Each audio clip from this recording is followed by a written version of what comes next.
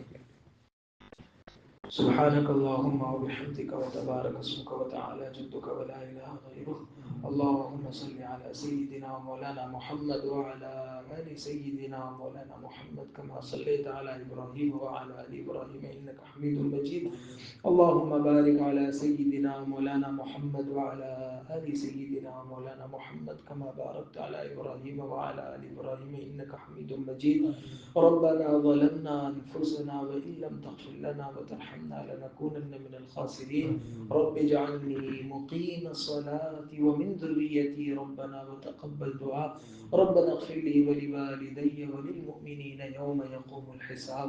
اے اللہ ہم سب کے گناہوں کو معاف فرما، اے اللہ ہماری خطاؤں سے درگزر فرما، اے اللہ گندے ہیں پر آپ کے بندے ہیں، اے اللہ ہمیشہ گناہوں سے لتھڑے ہوئے آپ کے دربار میں حاضر ہوتے ہیں، اے اللہ ہم کو پاک صاف ہو کر، اے اللہ ظاہری اور باطنی ہر اعتبار سے پاک صاف ہو کر پانچوں وقت اہتمام کے ساتھ آپ کے دربار میں حاضری کی توفیق عطا فرما۔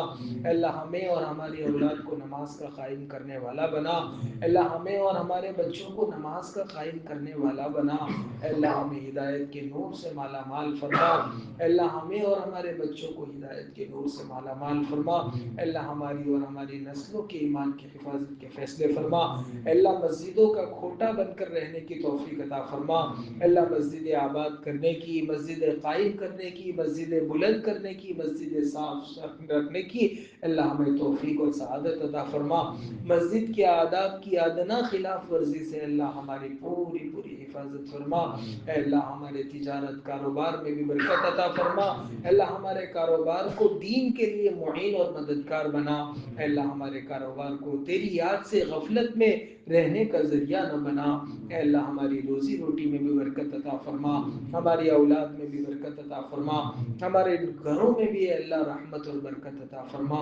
نبی اکرم صلی اللہ علیہ وسلم نے خیر کی لائن سے جتنی دعائیں مانگی اور بتلائی اللہ ہمیں اور پوری امت کو عطا فرما، جن شرور سے پناہ چاہیے ان سے ہماری اور پوری امت کی حفاظت فرما، اے اللہ تیرے گھروں کی حفاظت کے فیصلے فرما، اے اللہ دشمنوں کی نظریں اوقاف پر ہیں، اے اللہ تیرے گھروں کی اور اے اللہ وقف تیرے نام پر وقف کی ہوئی چیزوں کی اے اللہ تو حفاظت کے فیصلے فرما دے، اے اللہ ہم کمزور ہیں، ہم حفاظت نہیں کر سکتے ہیں، اے اللہ ہمارے ہاتھ سے ایک کے بعد ایک گھر تیرا نکلتا جا رہا ہے، اے اللہ اپنے فضل اور کرم سے اے اللہ تیرے ان گھروں کی اللہ تو ہی بھرپور حفاظت فرما، اے اللہ ہمیں اس کے لیے عافیت کے ساتھ قربانی دینے کی توفیق اور سعادت عطا فرما، محض اپنے فضل اور کرم سے اور نبی پاک صلی اللہ علیہ وسلم کے صدقے میں اللہ ہماری دعاؤں کو قبول فرما، اور یہاں موجود تیرے تمام بندوں کی جائز اور نیک مرادیں پوری فرما۔